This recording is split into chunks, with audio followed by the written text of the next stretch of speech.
ICE has officially denied the request, so I'm sorry we'll not be able to approach the fence officer. So I apologize.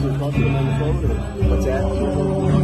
We communicate with them through our command post. So that's I told Michael. Officer, did you understand that? They completely understand. We explained it, obviously.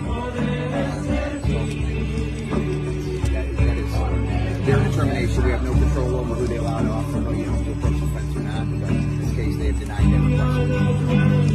Sorry to be the bearer of bad news. You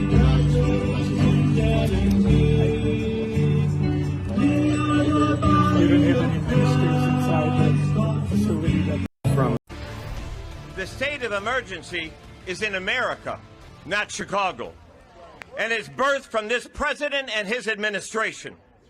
Dr. King said he could not raise his voice against the violence of the oppressed without having first spoken clearly to the greater purveyor of violence, his own country. And those are my words to you, Mr. Trump. Before you dare speak about any violence in Chicago, look into your mirror and address the violence coming from the White House. Any criminal history. The moral issue is driving some faith leaders to speak out, like Father Michael Pfleger, who you just heard, a pastor from the south side of Chicago. Pope Leo has weighed in. He is from Chicago. He said he would, quote, stand with Catholic leaders in protecting immigrants facing mass deportations in the United States.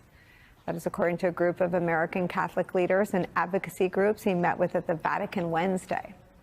And there was this disturbing scene we played for you earlier this week where a minister was among the demonstrators outside the Broadview, Illinois detention center last month when he was hit in the head by a pepper ball and then collapsed to the ground. That man, the Reverend David Black, said about the federal agents this, quote, I told them there is still time to repent, believe the good news, and turn from their wicked ways. That is when they opened fire, end quote. The hour with the Reverend David Black. He is the minister of the First Presbyterian Church of Chicago, who was shot in the head with pepper balls while praying in front of an ICE facility. Also joining us, pastor of Highland Park Presbyterian Church, the Reverend Quincy Worthington, who has also been at the protests and has endured pepper bullets and tear gas while there. Yeah, I think over the past month or so, what I've seen, I can only describe as it's like watching the kingdom of heaven smash against the gates of hell repeatedly.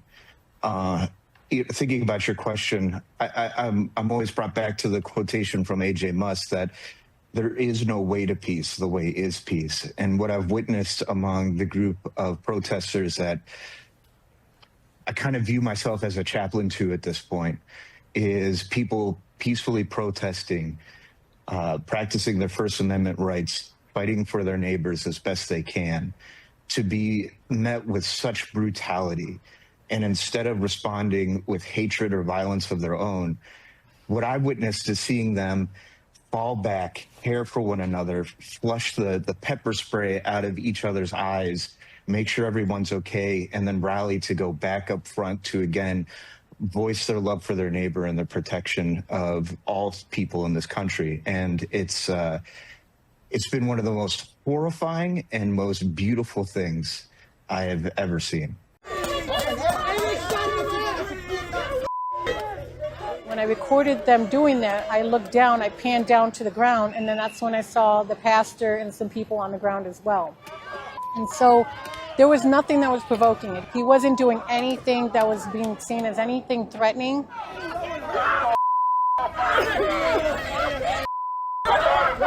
And when I saw him getting sprayed in the face, I was thinking that this was so surreal. Everything was happening around me. I've been to many different protests over my life. Never have I experienced anything like this. Ready to link arms.